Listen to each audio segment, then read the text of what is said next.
Hey everyone, welcome to this second video that I'm posting on this channel. Again, I'm a super beginner to making tutorials, so any comments would be more than appreciated. And without any more further ado, we get started learning HTML.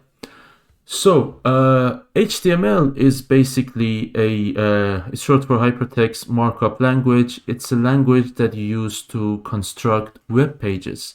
What that means is if we look at any web page on the internet, this one, if we go here to this like Hawaiian pizza recipe page, whatever, if you come here and look at the page source, you see we have a whole bunch of computer code. If you're new to programming, this is just code. You're telling the computer to do different things. And all what it does is it lays out this page. It constructs this page. It says, hey, on the top, I want the logo, then I want these links, then I want this thing here. I think it's called breadcrumb in the web development jargon. And then here you come down and then you see basically the article. And then when you scroll, it's a pretty long, of course, it's a recipe. And then when you go all the way down, you see all the comments, and then you have a footer and everything. And HTML is basically what you use to define the skeleton to construct your page. It's like writing a Word document, but in computer code, basically. Now, if you're starting to get a bit scared or a bit of a bad gut feeling, don't worry. What I just show you is a super complex web page. I think this is done by a very professional web developer, probably. At this point, you don't need to know this much. All you have to know is to really focus on understanding the basics. And once you're there, then it will be super easy to build on top of it and then become good at, then eventually maybe after 3 months of practice, depending on how intensely you practice, you'll end up making a beautiful web page like this. Now, the way the syntax works is very, very simple. This is essentially a bare bones HTML page in its really very core sense of it, very basic sense of it. I'm just going to, let me just explain it. So the way it does is first it says doc type HTML, and you need to kind of memorize the structure. It's not much to memorize and you'll get used to it, but it's important to memorize how it's going to look like. Later on, if you start using Visual Studio Code or other editors, they'll put this for you automatically. So again, nothing to sort of be intimidated by. But then on the first line, you have the doc type HTML. This is basically telling the browser, this is the, I think HTML5, but anyways, you're just telling that, hey, I'm going to give you some HTML. And the next one, and this is kind of how it works in HTML, you use tags. So you can see here we have these kind of, I don't know what they're called in English, less than or equal distance sign and a greater than sign. That's probably a better name for it. But anyways, you put them, we call them tags. And then each tag has an open, you open the tag and then you have a closing tag, right? So you have the opening here, you see I have HTML here, and I have HTML here closing it, right? And the open is just HTML like this, and the close you have this forward slash that just says that this is a closing. So yeah, so again, the very core idea, you have these things called tags, you open them, and of course when you open them you need to close them as well. And this is basically saying inside this one, inside here, you have HTML, right? Yeah, very, very simple, again, very basic. Usually you would also do some indentation to make it more legible, but this is basically how it works.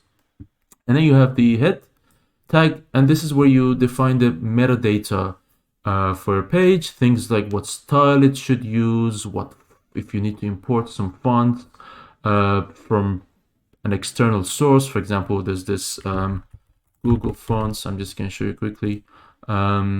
There's a lot of very nice fonts you can use. These all go in the head part where you just say it's not what you show on the page, but the metadata of the page. What's just the metadata, the kind of the settings and the way you configure your page to look in a certain way. Again, you don't need to worry much about it. All you can see here is we're defining the page title, and that's what just goes up on top here in the browser title and also in the tab, or on a mobile phone in the, I guess, the phone, the app overview scene or whatever. But that's basically how it works. So you have the title here, you have the head, and that's where you define the metadata. You have the page title. Notice that this page title is not something that we show on the page, right? It's the metadata. It's being shown here, and the page starts here, right? So yeah, that's just for you to know how it works. And then once we define all this sort of pre-settings, then we're ready to start with our page layout. And you can see that's how it's done here, and that's how you always do it in HTML. You say body, and this is the body of the page. This is basically all the way from here, basically the page, right, inside the browser all the way to the end. And that's the body, and all of that comes inside this body tag. Yeah, and then you just say body, and then you close the body here. Yeah, the gap I had, what I wanted to tell you is, if you're a bit familiar to programming, like in Python or JavaScript or C#, you have the possibility of saying, hey, here I have this other file in another folder that I want to include here. We don't have that in HTML. Usually you just put everything in one file, which makes it, of course, a long file, but then it's easy for you if you're a beginner to understand. So this is going to be the entirety of the page. You can see here, for example, on this beautiful Hawaiian pizza page, here you see it starts here, again, doctop, HTML, and then it's specifying the language, which is optional at this point, and then you see it's all the way down to the end, and then you just close it. Like, see, all the page is being sort of put on in one go, on one file, right? Of course, they use probably some framework, or I don't know, WordPress or something to make sure, kind of to break down the code, but what you see in your browser is just a gigantic long HTML file, which takes responsibility, is basically behind the entire page and renders the entire page. Right, and inside the body, as you can see here, we have this heading. Headings, you use H1 or 2H, I think 5, 6 tags, depending on what heading you want to put on. We'll get to it in a bit. And then you have the paragraph. And if I say try yourself, you can see here we have our code here, and this is how it gets rendered. We have, this is a heading, and this is a paragraph, and then I can say this is a paragraph, ha ha ha. And if I run, yeah, that's how it works. You can see now a paragraph changed, and I can create another paragraph and be like, whatever, I am too tired to think of a sentence. And then I just put it like this, and then I run. See, we have another paragraph, right? So yeah, that's just how it works, honestly. There's not much, it's not really complicated, and this is the bare bones. And even if you really want to, I suggest you can just pause the video now, go here and just try to play around, see what you can do. I can add another, now this is an H1, you see it's big. If I make it an H2, it's going to be a heading 2, right? So it's going to be smaller. And of course, that's not what you want. You always want to start with an H1, because if there's a screen reader for people with disability, then you can, this is a way to tell them, hey, this is a new section on the page, right? And I can put H2. This is a subheading, and then you see I need to close it as well. If I don't close it, it's probably not going to work, or not work perfectly. And then when I click run, you see now we have the big heading and a subheading, right? And again, very, very simple, nothing complicated at all. You don't need to have a high IQ to understand this, and I don't think I even got one. So yeah, it's super simple, super easy. Right, so now we're actually going to start coding a real page to get more in depth into some of the basics of text formatting in HTML. What I would suggest that you do, of course, you can use any editor that you want. So you just save the file as HTML, and then you can see it in a browser. But what I would suggest you do is, or something you can do, is come to this website called playcode.io/HTML5. I just found this website, literally. I just did a Google search. But basically here it gives you a playground that you can use to just write HTML. Now out of the box it comes with this kind of setup where you have some style file coming. You can see there's an example of how you refer to style files from your page. You don't need to worry about this now. We can actually just remove it. I'm just gonna remove this, and you can see now we have no style, nothing. I'm just gonna give this a white background. So I came here and then just give the white background, and then now we have a normal page. This is what you get when you write plain HTML. Anyways, and I'm gonna click, I think this one, or yeah, there we go. Now we have them side by side. We're ready to sort of get started. Right. So here we have a page which has a heading 1, which is denoted by this h1 tag, and it says hello friend, hi friend, try edit me. We are going to remove this, and we are going to write I love pizza with pineapple. Pineapple. There we go. And let's I'll see if I can find an emoji. So let's find some nice emojis. This one. Honestly, I've never copied an emoji here on a page, but let's see. So here what do I do? Come on, this page. Sunglass. Okay, so this website, I guess, does. How do I get the sunglasses? Come on. Okay, let's try. Maybe we can just find one here. Okay, copy. And if I come back here, boom, there we go. Now, so I love pizza with pineapple, and then we can just add another pineapple emoji. There we go. And I can just copy this one as well and put it here. You see now we have a page that says I love pizza with pineapple. Some of you may find it disgusting. I also kind of find it disgusting, but for the sake of this tutorial, at least when it's just saying it, I would just say I love pizza with pineapple. So let's just go with this. And you can see now we have this big heading, heading 1 on the page where it says I love pizza with pineapple. Now, what we can do is we can make another heading and then say some random subheading. And then you can see it also suggests me to close it. Of course, you always have to do it. Now we have this heading 2 here. Now let's say we want to have a heading 3. We have a very kind of complex article that we want to structure in headings. So now we go h3 and then say a subheading, right? And then we can, when we write it like this, then we see, now you see I have this big heading 1 here and a heading 2 and a heading 3 underneath. This is literally like writing a Word document where you have all these headings and then you write text inside them and so on.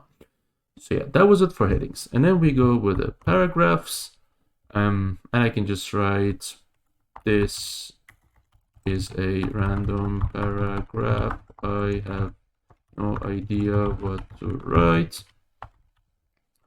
And then when I close it, you see now I get this paragraph, and I can come here and say another heading, 2, and then another paragraph. Right, you see now we get this kind of structure of the article, or just this random page. You have the title here, you have the heading 1 here, and then you have a heading 2 here, and this text, and another heading 2, and another text. Notice the way we use indentation. It happens automatically on this page. A lot of the editors would just do it automatically for you, but here we have, you see, we have kind of this much distance to specify this level of text, and that just tells the reader that we are inside the body tag here. It doesn't matter, it doesn't affect that whether your page is going to be rendered correctly or not, but what happens here is that you make it easier, you make the code more legible, easier for the reader to read and understand. Right, so now we have this, and then what we are going to do next is we are going to take a look at line breaks. So let's say I have a super long paragraph and say this is not yet a super long paragraph, but we are going to make it super long. And to make it more cringe, I'm gonna write haha. There we go. I'm gonna hit save. Oh, this doesn't want to save. We can see basically this is the width of the page, and it just takes as much width that there is. Notice that I can come here and hit enter, and it's not going to affect the text, because the return character, the enter, when I hit return, it's not going to, it doesn't mean anything, right? It doesn't, sort of white space and return character doesn't mean anything for the page. You can see also likewise all these white spaces, they're not being reflected here. And that's because of the way HTML works, that if you want to put a line break, if you want to go to the new line, you need to use the line break tag. And that's just as easy as writing and opening the tag and writing BR and then closing it. Notice that now it just came to the line down. I can put another BR, and it comes one more line down, another BR. It's like hitting enter basically in a word processor. What you can see here is that this is not, this doesn't have a closing tag, and that's because HTML is a bit lenient with us. It's not kind of complaining that we don't have a closing tag. Out of good style, it's always a good idea to make this a self-closing tag, because it doesn't have anything inside it. It just says a new line. And the way you make a self-closing tag is you just put a // before the end sign, the greater than sign. So it just looks like this, and it just good style. Yeah, that's just how you do a line break basically. The next thing would be making the code, making the text boldface. And I'm gonna sneeze in a second. Sorry. So the way we make the text boldface is also very simple. Let's say I'll make a new paragraph here. I say this is a bold text. Of course, now it's not bold because I didn't make it bold through the code. And the way you make it bold is you just open a B tag, and then wherever you want to close it, you see it didn't get affected. Whenever you close it, you just close it here. Sorry, I put the wrong one. B tag. Right, now you see this became bold. And of course, if I wanted only the word bold to be bold, I will just put it like this. There is a recommendation that instead of the B tag, I use the strong tag, and that's because I don't exactly know why, but it works better for your search engine optimization and the way that Google reads your page. And I guess also with screen readers for people with disability, it's just a better idea to, instead of the B tag, use the strong tag. This is also where we enter an area in HTML called semantics, where the idea is that your page should sort of make semantic sense, if that makes sense. It basically is the idea that instead of all these like single letter tags, so you use something more descriptive. For example, here we're saying this is a strong text. This could be a danger text, or something that you want the reader to focus on. So it's going to be strong, and it's bold now, so it's strong. Yeah, something like that, whatever. So yeah, you just use a strong tag to make the text bold, and then we can have an italic text. This is an italic text.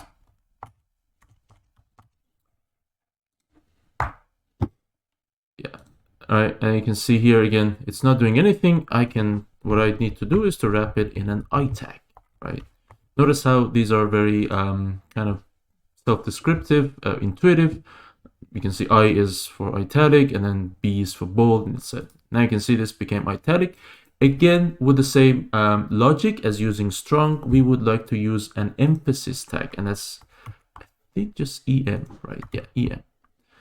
And I can see it works the same way, but it just tells the reader, tells the code that this is an emphasis, so we're emphasizing this part of the text. And this could be a warning text or something that you really want the user to focus on, and that's why you make it italic for the purpose of the emphasis. The next thing we want to do is make some lists. So I am going to just make this, change this one, say lists, or some lists. And let's make it a bit more, slightly more cringe or fun, depending on your taste. Food that I like. And there's two ways to make a list in HTML. In its basic sense of it, one is ordered list and the other one is unordered list. And that's basically the idea that if you want to, basically if you want to have 1, 2, 3, or a bulleted list, or a numbered list, or a bulleted list, nothing crazy at all. It's just two different types of lists. You also see them in other documents, Word documents, whatever. To make a bulleted list, which is called unordered list in HTML, you use the UL tag. And of course, you try to close it because we don't want to forget that. And UL is just unordered list. Now inside here, for each element, use a LI tag, which is list item. Notice that when the moment I put a bullet here. And then I can just write, I don't know, sushi with Nutella, and I need to close it here, and I'm gonna remove the exclamation mark to make it even more cringe, and let's just put a tab here. Now I can see I'm making it more readable. Now the reader would see, okay, this is a UL tag, now this one is starting here, and so on and so forth. Another one, what else we could write? Pasta with no sauce or cheese.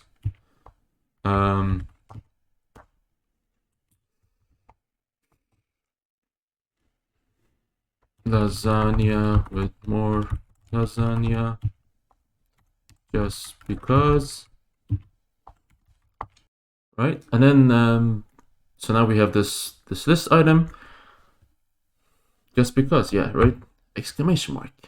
Right, now you see we have this bulleted list. Basically, it was as simple as putting a UL tag and then putting each list item, wrapping it in an LI tag, which is just list item. If we want an ordered list or a numbered list, what we have to do is basically kind of exactly the same, except we will just use OL. And of course, close it afterwards. I'm gonna add some space actually, so it's more readable.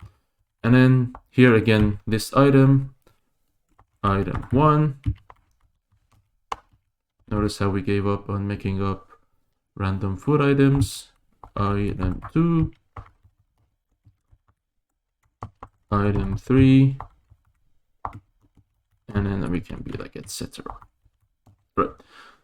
Now you can see here, I can also make a paragraph to make it look a bit neater. I can be like, here is an ordered list.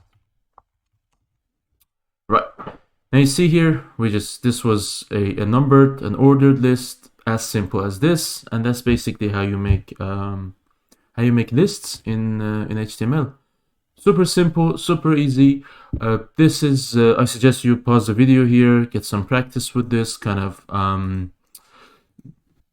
let it sink in. It's not very complicated, but so you get used to how to construct a page, and try to play around. Just make some text bold, make some more lists, and so on and so forth. Okay, so the next thing we are going to take a look at is how to create links. And to do that, it's again very simple. I had to open this I closed my browser because I went to take a break, and then I open it again. Now the code is gone, but it's fine because we don't need to reuse any of the things we made in the past, like the headings and the list and so on. So now we have a fresh window of playcode.io. I'm going to delete this part so we don't use a style sheet, just to make things simpler for now. And then yeah, just make it a horizontal split or vertical, I'm not sure what it's called. And then I'm going to get rid of this tag that was there before. So now let's just create a link. And the way you create links is by using an anchor tag. And that's just a way to say, make a link in HTML. What you do is you put A, which is short for anchor, and then href. And here you will put the target of your link. Let's say I want to open this, Hawaii pizza recipe here. So I'll just put the URL here, and I'll be like, now right here, show me how to make a Hawaii pizza, right? And then we close the tag. And I can see here, we have this link here. If I click on it, it's going to take me to this page. I can just open in a new tab because I don't want to mess this. I don't want to sort of leave this page because then the code would be lost. You can see when I clicked it and I went, I said open link in new tab. Now we have the link, and that's basically how you make links here. That's how all these links on web pages are made. You see, there's a link here, pizza crust, whatever, and you can, of course, write stuff before it. You can make it in a paragraph. Say here is a link, and then you would put it here, and then we end the paragraph after the link, right? So then we see, then it's not going to put it in a new paragraph. It's going to be in the same one. You can see again, even though we are multiple lines here, our code is all in one line. That's because we didn't put any BR tag, any line breaks. And that's fine, because sometimes you want your code, because the code is more verbose, right? You have this URL here, it takes more space, so you want it to break it down on multiple lines, so it's multiple lines, so it's easier to read, for the code reader. Because remember, you would be, if you're working in the industry, you will have your teammates who will take a look at this, who will see this code in the future, and then you want them to not hate you for the rest of your career, so you would make sure the code is readable. You can see here now the reader of the code will have to navigate to the right. We don't want that, so I'm just going to click here, hit enter, and then another one here to make it symmetric. Again, this is all very optional. It's just to make things easier to read on the code. The page is going to be the same. It's not going to affect the functionality. Now, you saw that here I had to right click and go open in a new tab. Sometimes I think it depends on the context, but sometimes you want this to automatically open a new tab when the user clicks. Usually that's the case for external links, because you don't want the user to leave your website. Maybe they still want to do something here. They don't want to be redirected to a new page, and then they would lose the session on your website, whatever. If you want to create it to navigate the user to a new tab or a new window, depending on how the browser works. I think most of them now just open a new tab. What you do here is, and this is again a kind of weird syntax you need to memorize. You're gonna come here, so you see we are in the tag, inside the tag definition. We have this anchor tag, and then we gave it this sort of property, that the setting that says, okay, this is the target you need to take the user to. And then I'm just gonna write target equals underscore blank. Again, this is really not self-explanatory. It really isn't, but you'll get used to it. The target blank just takes you to a new tab, and if you ever happen to forget, you can always just Google it and get it in a matter of seconds. So nothing to worry about. And now if I click here, it automatically goes to a new tab, right? And that's all we had to do basically for this kind of navigation. Now, there's another type of link that you see often in websites, and that's a contact link. I don't think they have it here. Often you would also see I don't know, contact forms or different means of contacting, allowing the user to contact you. But for this case of, for the sake of simplicity, we are going to create a very simple link that when the user clicks on it, it will open their mail browser, their mail clients, like Outlook, for example, and then it would put that link in, put the sort of an email address in the to field of that email client, and it kind of allows them to send an email with a click. Technically, right? It would just, well, let's do it, and then you'll see how it works. So we are going to write, say, contact us, and then we are going to create the link. I'm going to write and make an anchor tag, and then put an href, and I'm gonna fill it up in a moment, and then I'll be like, click here to send us an email. Right, so now we have this anchor tag. Of course, when I hover on it, you see on the bottom left corner of the screen, there's a URL. It means nothing because we just didn't put anything here, and it just defaults to the same page, which is on this playcode.io at the moment. So what you want to do is you write mail to : and then the email address, I don't know, johndoe@ whatever.com, right? And now what's going to happen is the moment the user clicks on this link, it's going to open their default email client, whether it's Outlook or Apple Mail or whatever, and then it's going to put this address, johndoe.whatever.com, in the recipient address. So then they'll be able to compose the email in a faster way. This is also, again, one of the user experience things you want to put. Of course, you could just put the email address there, but then the user would have to copy paste it, and that's kind of a bit archaic, and it wouldn't give your website a good look if the user has to copy paste an email address to send an email there. It's easier when they click on it. So you can see if I click here, it's going to open something. It opened my email client. There we go. You see here I have the compose window, and in the to sort of field I have the johndoe@whatever.com, and I can just type in something and then hit send, and then it's going to send to that user. Right. Next thing I want to show you is how to add an image to your page. And for that, I thought it's a good idea to show you how to do it in Visual Studio Code. It's a popular code editor that you'll probably be using in your career, for your personal projects, and so on. It's also because I figured the Playground website that I was using, it had a limit on how much code you could write before it would start showing you prompts and asking you to buy the premium version. Anyways, here we are with Visual Studio Code, and this is how we're going to use Visual Studio Code to write HTML. If you're not familiar with Visual Studio Code, it's a code editor. It's basically an editor for code. It's like Microsoft Word. It is what Microsoft Word is to documents. A very rough example. It's just a code editor. It's a nice environment that provides you with different helpers, different tools that makes it easier to write code.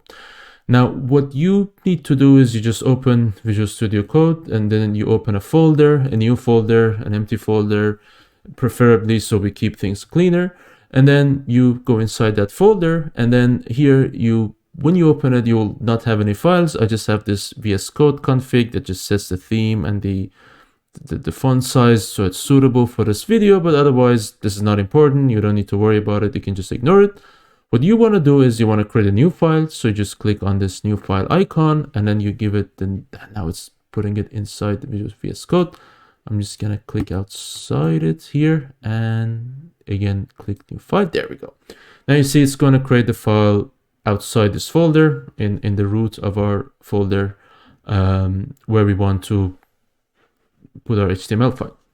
And here what I'm going to do is I'm just going to give it a name. You can give it any name that you want. Tutorial. The only important part is that it should end with .html. And then we're going to hit enter. And yeah, I see it's just it's a new file in our folder, and now we have an empty HTML file. And of course, as you remember from the previous part of the video, we need to put the basic skeleton HTML syntax. And to do that, we are going to type HTML, and then we are going to click on the second item here, which is HTML5, and this is going to give us an HTML5 base code that we can use to develop further on. Now, of course, it's not going to render anything because the body is empty. I'm just going to put some test paragraph here. Now, when we render this page, we should see the word test on the page. Now, of course, you can go and open this in the browser, and that's perfectly fine. But to make things easier, we are going to use a Visual Studio extension that shows the page live to us to the side, just like the playground that we were using. And to do that, you need to come to the extensions part and then get this extension, which is called Live Preview. It does what it says. Basically, it allows you to have a live preview. And then once you have it, there's probably different ways to do this, but you just open your command prompt by pressing Ctrl-Shift-P, and then you write preview. Oh, sorry, I think it was actually simple browser.show. No, it's not.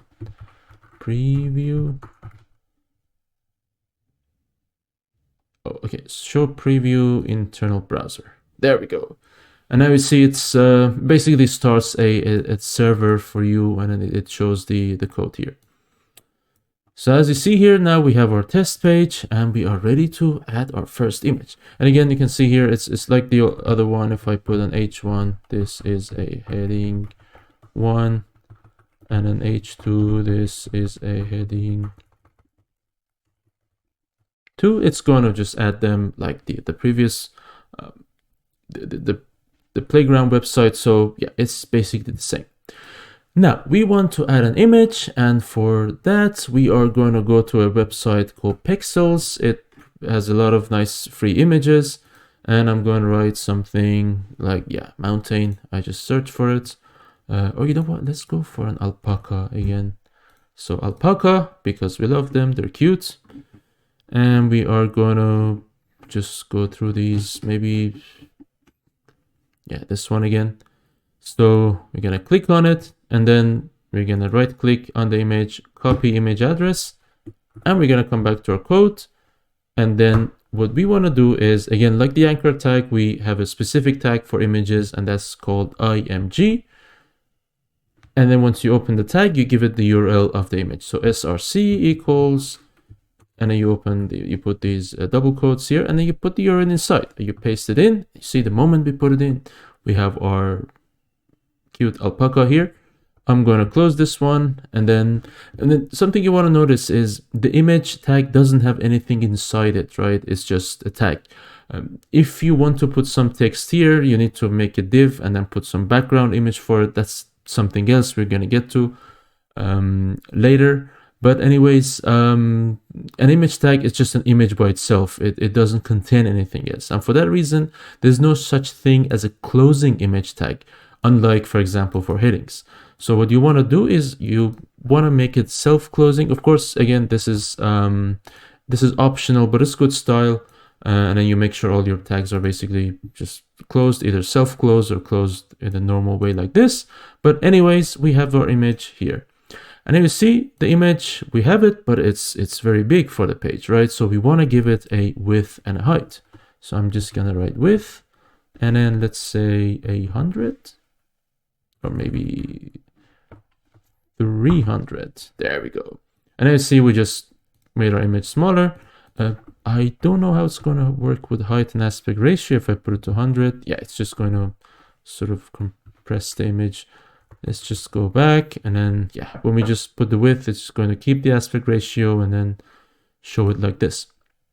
Now, something else that you want to do and want to get used to is to add an alt text for your images. And that's because, for example, if there's people with a disability who are browsing your website with a screen reader, they would want to know what the image is about. And the browser, the machine cannot figure out that this is an alpaca. So you want to also make sure that they're included, and then you you sort of give them an idea of what this image is so they can have a full experience or a better experience on the website. And what you do is you put an alt tag, and this is just saying it's an alternative description of the image.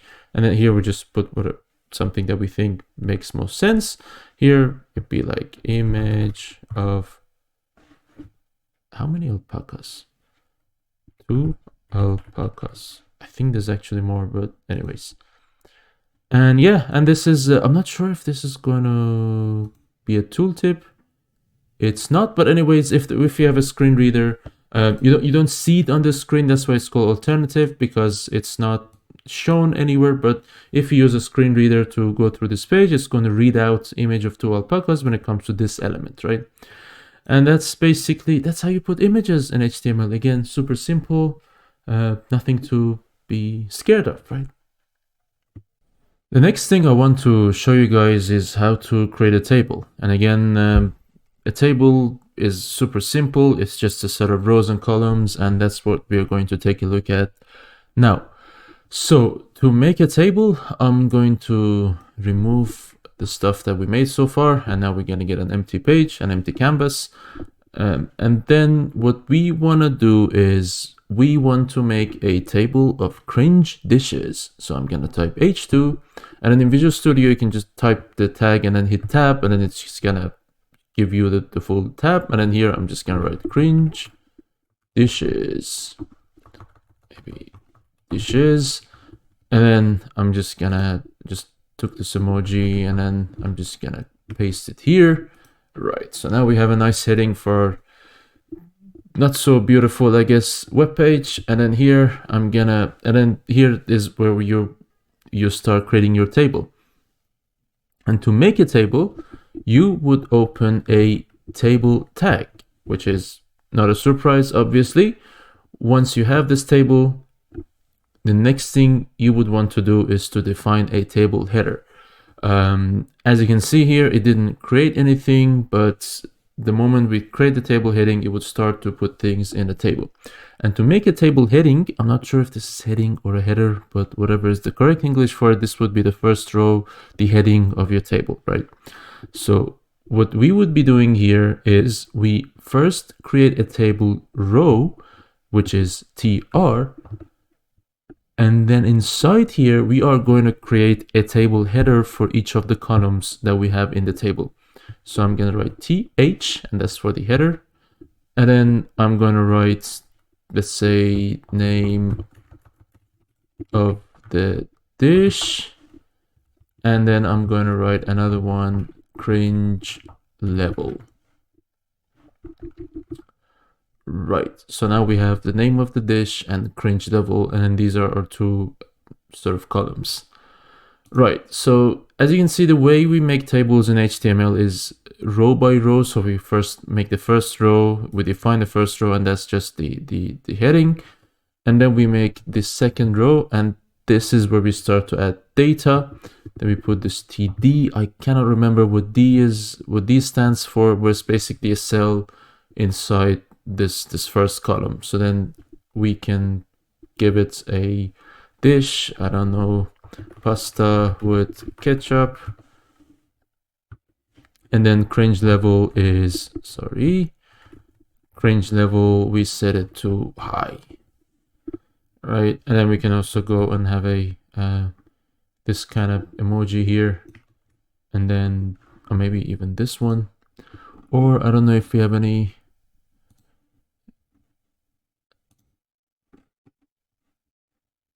Italian hand gestures. Let's see.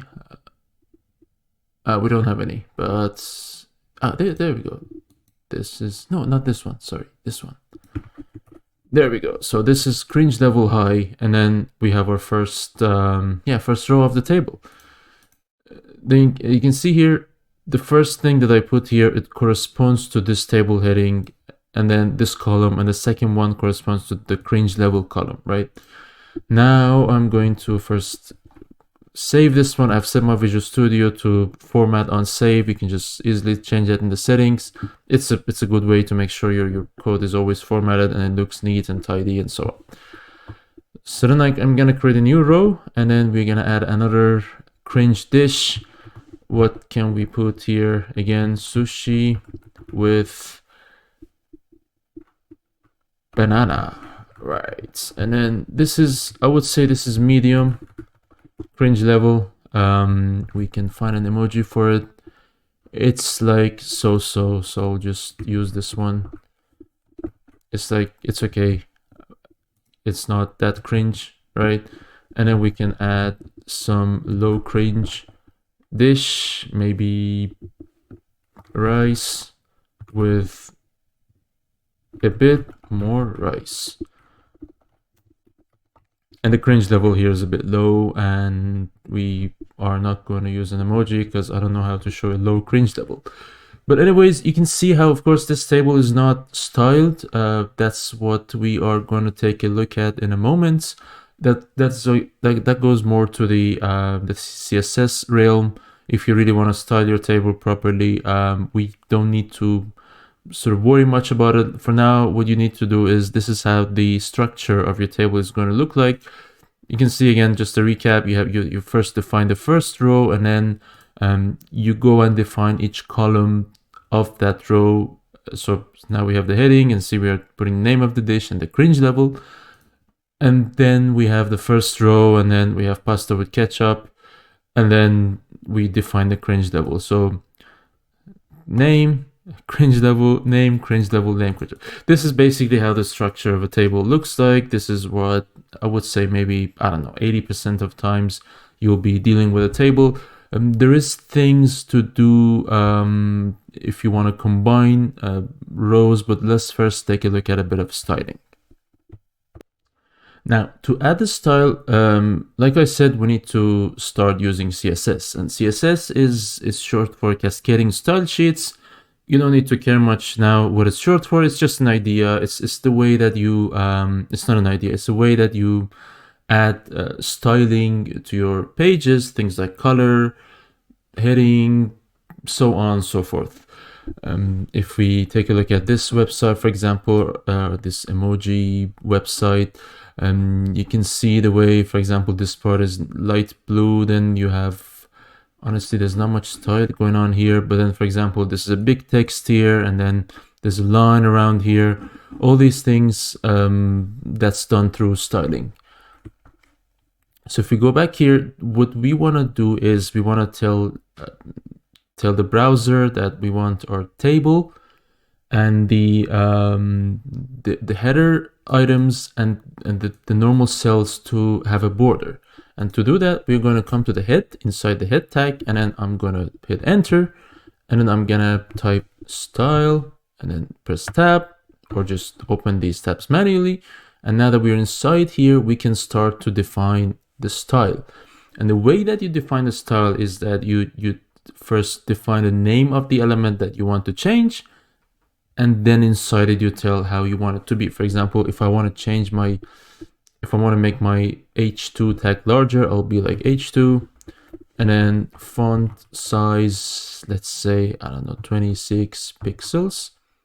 That was not that much of a difference. 40 pixels, I can see it just gets a lot larger. I'll just actually remove this one because we want to focus on the table.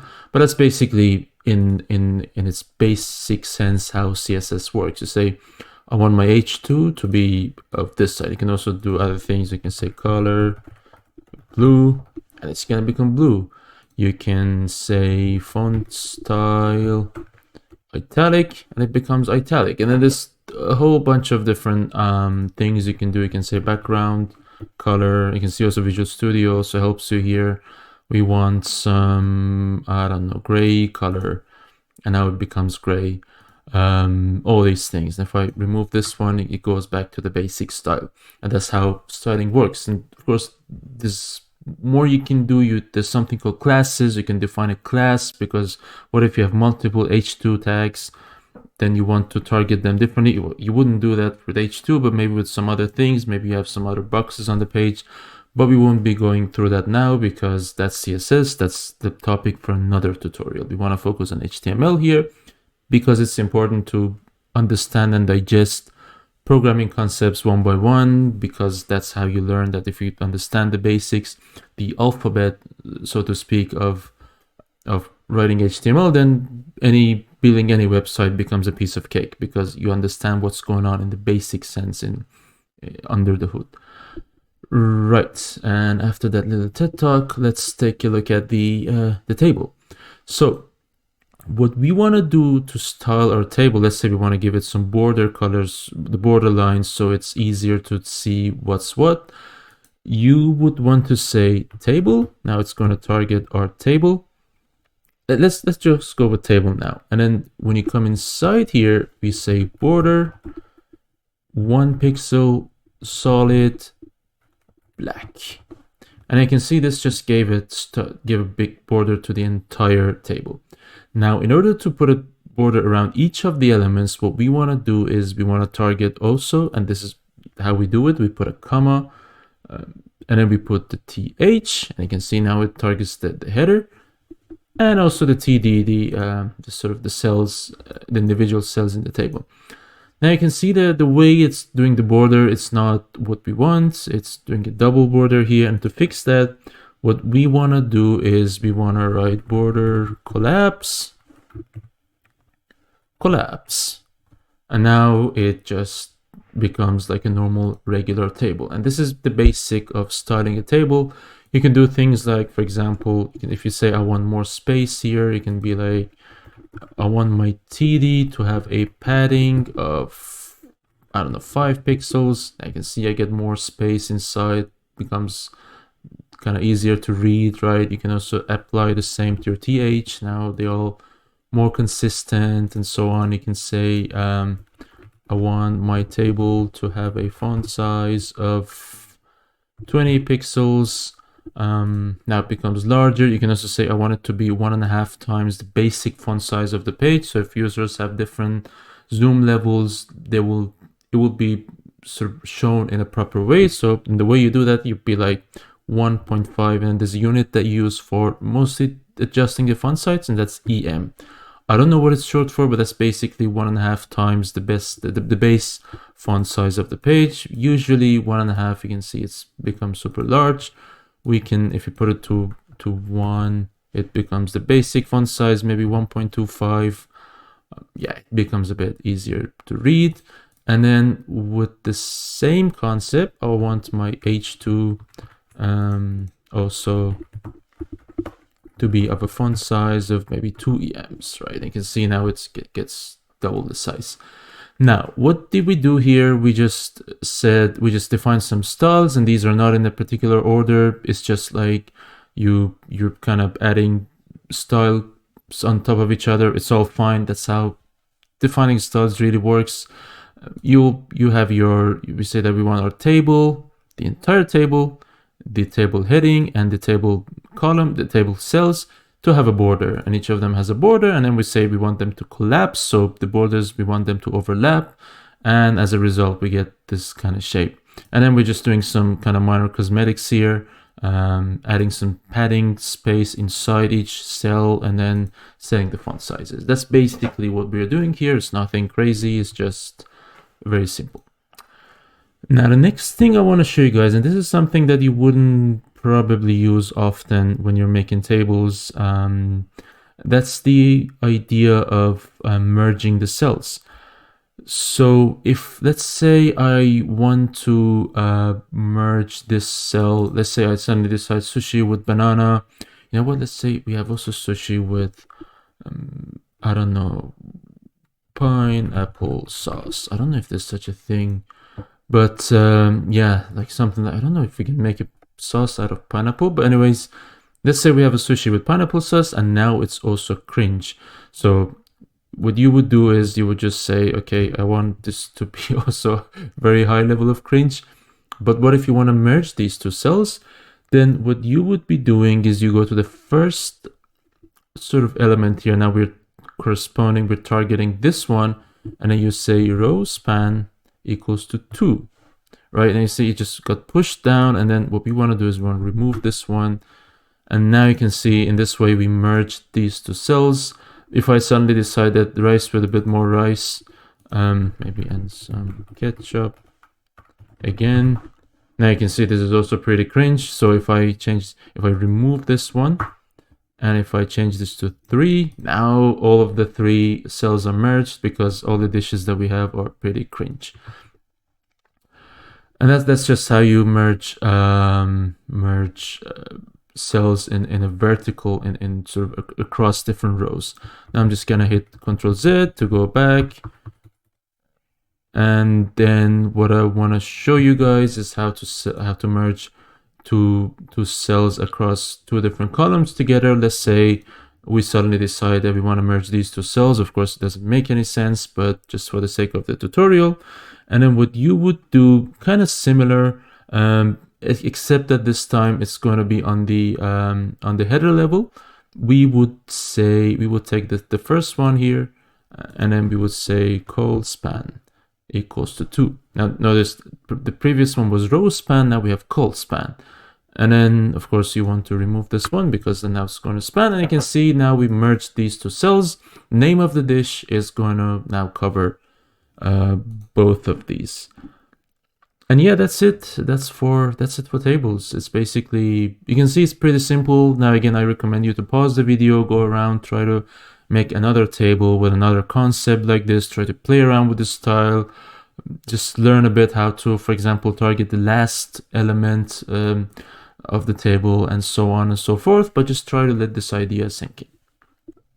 The next thing I want to show you guys is how to create a form, and to do that we're gonna get rid of what we made so far. Now we're gonna have an empty page again. And to define a form, let's say we want to make a simple contact or user registration form. Doesn't really matter. It's just the idea of putting form elements on the page. What you want to do, it's not necessary, but it's always good practice, is to create a form element. So form, and then hit tab, and then you're going to have a form. Of course, it's empty right now. It doesn't have any form controls, but that's fine. We're going to add stuff inside it. You can see Visual Studio Code, it added this action attribute for us. We don't need to worry about it for now, so I'm gonna remove it. This is basically where you send your form to. Usually there'll be some API that's going to sort of take your form and then react to it, register the user and so on. It'll be the recipient of the form data, but we don't need to worry about it now. Inside here, let's say we want to make a name field. What we would be doing is we first create a label, and this is just the label of the input field, and inside it we write name, and then we use a tag called input, and this is going to be an input text box. You see it already just put the text box here, and then we want to put type equals text, and that's because there's different types of inputs you can have. You can have email, you can have a password. It affects also the way, for example, a password field, it would not be visible straight away to the user. There's different fields for phone number, etc., etc. They're going to be useful when the users use a phone, and then when they want to type in, it will open the number pad and so on. And then I'm going to write, then what we want to write here is, yeah, we just basically close this one. It technically, you should also do it like this, so it's a self-closing tag, but basically that's just how you make a form control. What you want to do last is you want to tell, because if you have multiple form controls, the browser wouldn't know which is which. It's not smart enough to identify that now there's a table for an input, so we need to bind these two together. And the way we do that is we define a name here on the input, and this is because it's the name of the user. We just call it name, and then here we say this is a label for name. And this is basically, this name corresponds to this name, so these two values are the same, right? And now the browser, when it sends this form to whoever is the recipient, it will be sending the value that we put here as name, and they would get this as name. Basically, it's a practice you need to sort of familiarize yourself with and get used to. The next thing we want to do is we want to create an email input, and we do the same. We make label for email, and then we say email. I'm just gonna use also a BR tag here, just so we go to the next line, maybe another one, just so we go down twice. Of course, in the real world, you would be using some styling to change these, but for now we can just we can do it like this. Let's make one so it's not too many BRs. And then you would put input and then type, and here you're gonna write. You can see also Visual Studio helps you with a whole bunch of different possible values here. I'm gonna write email, and then for a name I'm gonna use email, and that's basically again corresponding to this value here. And now we have an input field for the email. Next thing we want to do, we want to add a form control for a password. And to do that, again, we do the same label for, and we call it password. Notice that this is a name that we define. It just has to be the same for these two. But for example, instead of email, if I write potato, I can just write potato here, and the recipient would say a potato is this value. But of course, we don't want that. We want to be descriptive, because then our teammates are going to be happy. So yeah, we just use more descriptive names. So label for the password field, and I'm just going to write password, and then I'm going to write input, type, password, name, password. Right. So let's try out our form again. And what we could also do is we could say that we want a bigger font size. So I'm going to target our body and say font size could be 20 pixels. You can see now everything gets bigger. Yeah, so that's just how, yeah, and basically just targeting this body and defining a font size that's bigger. Now let's say I want to put an email, John Doe whatever.com. Not sure if this is a real email address or not. And then when I come to the password field, if I type in 1234, it's going to type it like this. It's obfuscated. So that's basically what you get when you say type equals password. If I set this back to text, it's going to refresh the page, but now you can see whatever I put here, it's going to be typed in, it's going to be visible. Let's go back and make it password and hit save. And the next thing we want to do is we want to add a radio button. And again, because we are having this tradition in this video of being cringe, we want to ask the user if they like pizza with pineapple or not. And to do that, we are going to create a paragraph tag. You say pizza with pineapple, and then a question mark, and then we're going to come down. And the way we make it radio button is like this. We put a label, and then now notice inside it, we put an input that is of type radio.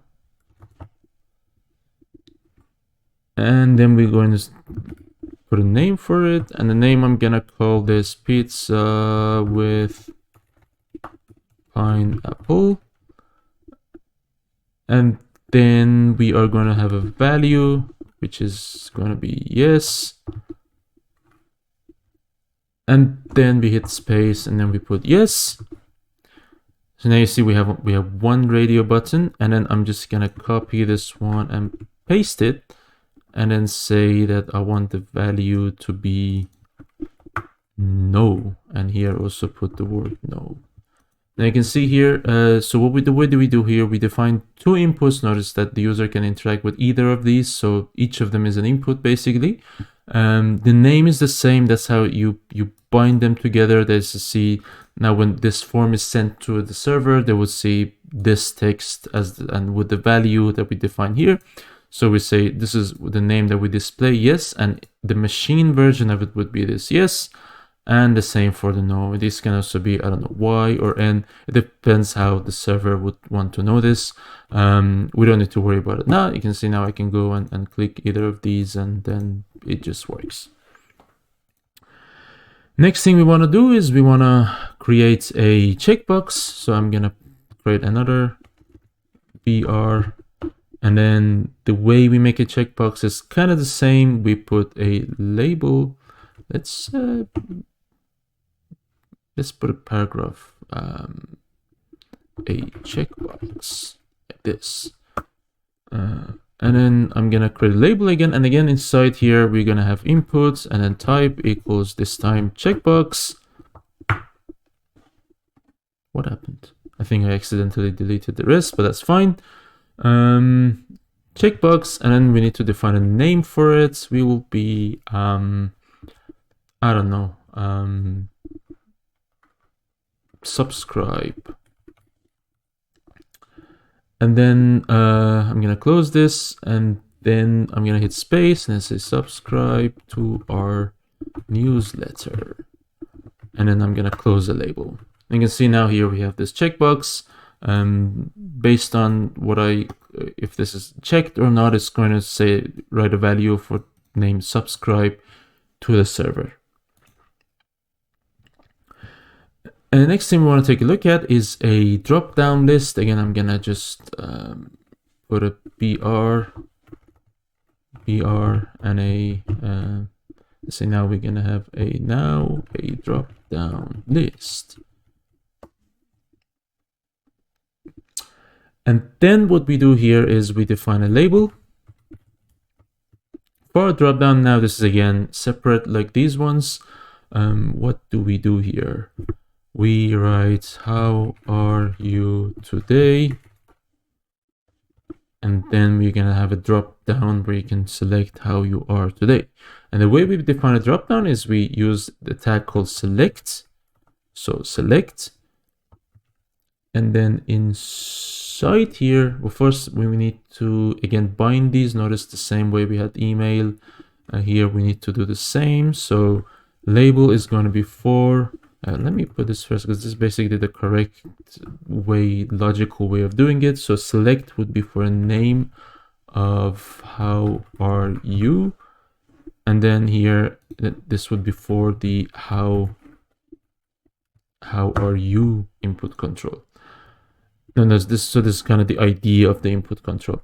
And inside here, what we want to do is we define an option, and then we say we wanted the value that's going to be sent. So great, and then great. And then you can see now here we have a checkbox with only one answer.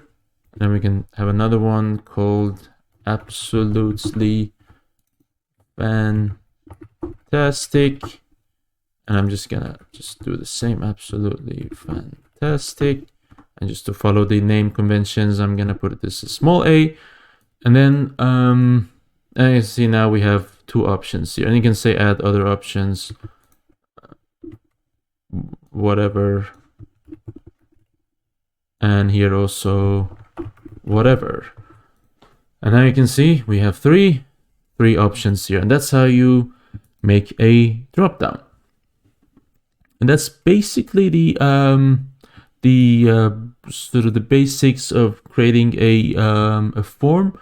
You can also create something called a field set, which is just a group of input forms. For example, let's say I want to have these, and then when it goes to pizza with pineapple, I want to make this a field set that's for fun stuff. So I'm gonna write field set here, and then I'm just gonna let it sort of have all these elements inside. So now notice we have a field set, and the moment I put it, it just created this border around all these questions. Let's put a BR here. Of course, this doesn't look very good, but that's not what we're learning now. Why did it add it here? Okay, let's remove this for now. And then inside the field set, you put a legend, and then the legend will be fun stuff. And yeah, that's just how it works. It just makes a field set. Of course, I think in most modern apps you wouldn't use it because then you would some styles to make it more modern. This is a lot more like, I don't know, in the 90s. That's how the forms look like.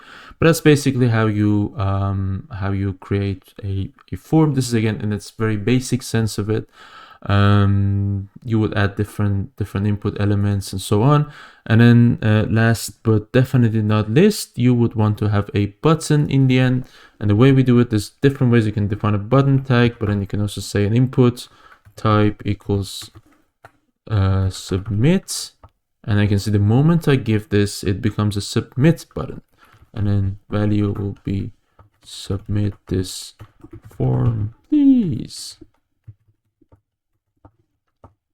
And then, yeah, that's it, right? And then now we have this form. Of course, when I click here, you see now it tried to sort of, because I didn't define any action, it just went to the same URL. But what I want to do here is I want to, first of all, just remove this part that got added. And then I'm going to come to the form and say action is test endpoint. This is of course not a valid endpoint, but then what's going to happen is when I click here, it goes to this test endpoint, and then it's notice the way it's sending all these values here. Let's actually put some values. So I'll put John Doe whatever.com, the password 1234, pizza with pineapple, yes, maybe subscribe, and then how are you doing? Absolutely fantastic. And then submit this form. And you can see here now we have all these values. We have name is John Doe, email, the password is of course in plain text. You wouldn't do this with passwords in real world. You would find some more secure ways, of course, to do it. You shouldn't send the password like this. But then you say pizza with pineapple, yes. Subscribe on, that means we check the checkbox. How are you? Absolutely fantastic. Notice that these values correspond to the values that we put here, not display name. And that's how you communicate to the backend server. So it's kind of like machine version, a machine readable version. So this is the machine readable version. This is the human readable version. You can see here we have a hyphen. I think this is called kebab case, not a kebab box. Kebab case in the sort of programming jargon. It's basically the idea that you don't have spaces, you have hyphens, and then you just have all low, sort of small letters, whatever they're called. But that's basically how this whole thing works, and that's how we have a form. Again, I recommend you to pause the video here and go and try to play with this, add some more fields, try to create other kinds of forms, maybe I don't know, anything that you think could be a form. Just go around the internet, find forms, try to create them. One last thing, actually, I forgot to tell you, this another type of field called a text area. Let's say we want to have a message here. I'll put another label and just say message, and then I'm gonna come here and then use a text field called text area, which is basically a text area. It's an area of text. Now to make this more easier to use, I'm gonna add a BR tag, and then we're gonna write text area, and yeah, and that's how we get a text area. Again, another BR. This one comes below. Now we have a text area. We can say we want our number of rows to be 8. Now it gets larger. Number of columns to be 20. That was actually the default 40. It gets larger. Of course, these are optional, but it's a good idea to make sure your text area has the right amount of space for the purpose that you want it to have. And then, of course, you may have noticed already we are missing something very important here, and that's the name of this one. So name, message, and label is going to be for message. You might be wondering why we are doing this if the label is going to be here anyways, and that's because you want to do this for example, screen readers, again, people with a disability, and when they come to the page and they want to fill out this form, they should be able to understand that okay, this is a name, and when they come here, this one corresponds to the name, and you make it a lot easier for them. I think that's how it works, by binding these. So in general, it's a good practice, because then it's very clear what your elements are doing on the page. It's not just the visuals that you care about, it's also how they're bound together. And that's it for the forms. The next thing, and the last thing in this video tutorial that we want to take a look at, is how to embed audio and video in your page. Basically how to, just put a video on your page. And to do that, I'm gonna remove our form. And then we are going to start. Let's also remove the style. Then what we want to do is, first we want to get a video. I went to this website called Pexels. They have a lot of nice free videos. I found this video of of pouring a cup of tea. And then what you want to do is you want to download it. I've already done that. And then basically I just moved the video to my folder next to where this tutorial file is. So I have this t.mp4 sitting here next to my tutorial.html. And then what you want to do here is you want to type a video tag, and then inside it you want to write source, and then src equals t.mp4, and then you want to write type video mp4, and then you want to close this one. And now you can see we have our video brought in here. I think there should be a way to set a width to be smaller. There we go, maybe 300. And then what you want to do is you want to add controls to your video. Now you see we have these controls here. Let me put this to 250 so it's a bit smaller. You can see we simply have our video here. I can press play and it's going to play. And embedding a video was literally as easy as this. Then you want to add a few other things. You want to come down here and let's say there's a user using a very old computer that doesn't support videos, or for whatever reason the browser doesn't support playing videos. Then you would write something like your browser does not support video tags or something like this. Then of course you wouldn't see this, but if for some reason the video is not able to be rendered, then the user would see this one.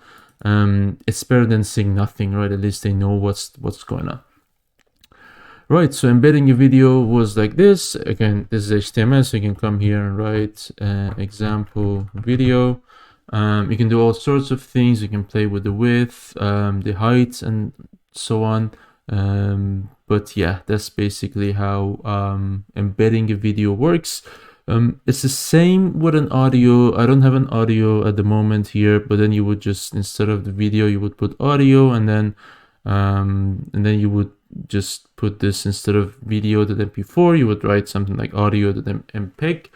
But you can just look this up on the internet. It's literally the same way. You just have an audio file and then you just refer to it like this. Now, let's say you want to embed a YouTube video now, and doing that is actually a lot easier because YouTube provides you with a way to do that. Let's say we have this Unreal Places video, or I mean literally any other video. And then what you want to do here is you come to the share, you click the share button here, and then you click on embed. And then once you're here, you have all this text here that is basically this is basically the HTML that then you then need to put in your HTML file. And you can see here it's also allowing you to change some things. For example, you can set it to start at a certain time, or show or not show player controls. But we're just gonna hit copy, and it's just gonna copy this part, and then we're gonna come back here and then remove this one and replace it with the code that we just got. You can see we can also edit the width. I can set this to, for example, again 250. Now it's going to be a bit too limited, maybe 400. And yeah, it's gonna try to fit it inside the frame. Yeah, and this is basically, it's pretty easy, right, to understand it. You have something called an iframe, and that's basically taking content from another web page on the internet and putting it on your page. And now here we're using this to make a YouTube video player. I can click on here, and then the video or some ads should start. I guess it's not starting because we are in this sort of this Visual Studio Live preview, but that's basically that's how it works.